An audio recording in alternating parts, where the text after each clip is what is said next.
So vesting schedule and inflation are one of those things that a lot of people just don't understand. If you look in this example right here, we can see how the tokens are being released over this given time period. This is saying 36 months or 3 years.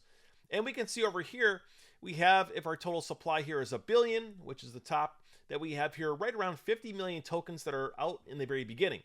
So if we thought about this, what we're actually communicating is over the course of 3 years, 20 times more tokens will be dumped in the market than are alive in the very beginning.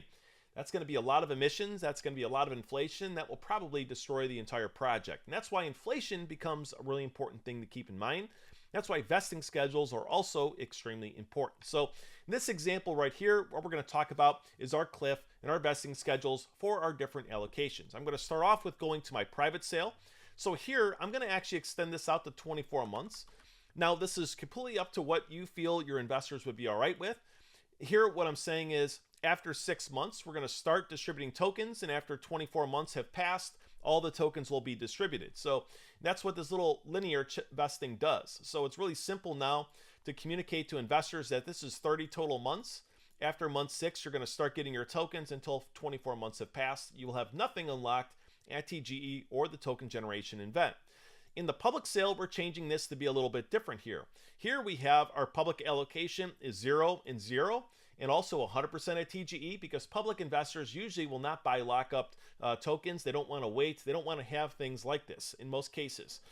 You look here at our marketing allocation. So here, if we release these right away, we might be communicating to public that the team might just sell these, right? So this is also why this is important. And in this case, I actually have this cliff starting at month 12. And then for 24 months after that point, the rest of the tokens will be emitted evenly or linearly. If we look at over here, our development, this I have at 10% again. This says 6, and then this is 24. I'm going to change this though, to be able to push this out just a little bit more to show you a little bit of a different way to do this. And we can go over here. I'm going to leave this now. I'm going to make this 30 months. Okay. So now we're going to push this out a little bit as well. Actually, let me change this to be 12. We'll just keep it like that. And we'll make this as 36. Okay, for a total of 48, right? So we have a 48-month vesting schedule. Over here now we have our treasury. So treasury, again, this is usually going to be released over a longer time period. I'm going to leave this at 12-month cliff and a 36-month vesting. This is, again, 48 total months, and just make sure that this is enough tokens for you as well. The next thing here is our team. So our team, we have 10%. This is again communicating to the community that the team isn't just going to sell right away. Like if we did something like this, then we say, hey, the team's getting their tokens right away. They might sell, right? And that's what we have here, our 12-month cliff and our 24 months vesting. Again, nothing is at TGE. Over here, we have our DEX liquidity. Here we have 10%.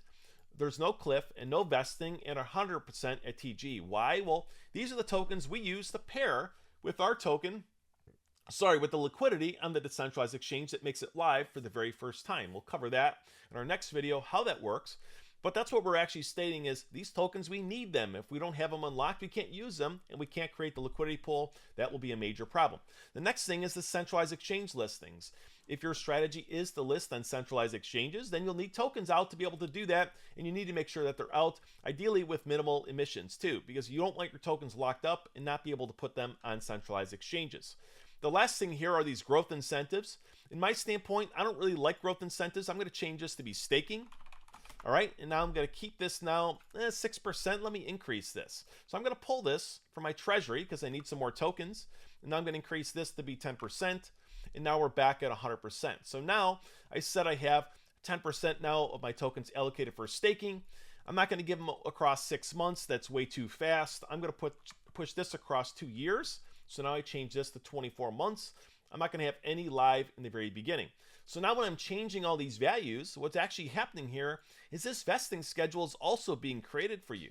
So you can see the complete vesting schedule is now made. We don't have any big inflationary spikes. We, again, unlike that Battlemancer's one, we don't have a scenario where we have a little bit here and it releases a lot over the period of time where it has significant inflation. And things look like they're actually pretty reasonable here with how things are allocated and how they're being released. This is actually looking like a pretty sustainable tokenomics model. And that's really what I wanted to show you here on the allocations regarding the cliffs and the vesting schedules. Again, this is different for each project. This is something that you want to pay close attention to make sure that you have enough tokens. but again, you're not giving out too much value, only to be destroyed and sold in the centralized exchange or the centralized exchange. The next video will cover why that could happen and how your liquidity pool works and why this is something also you want to pay close attention to.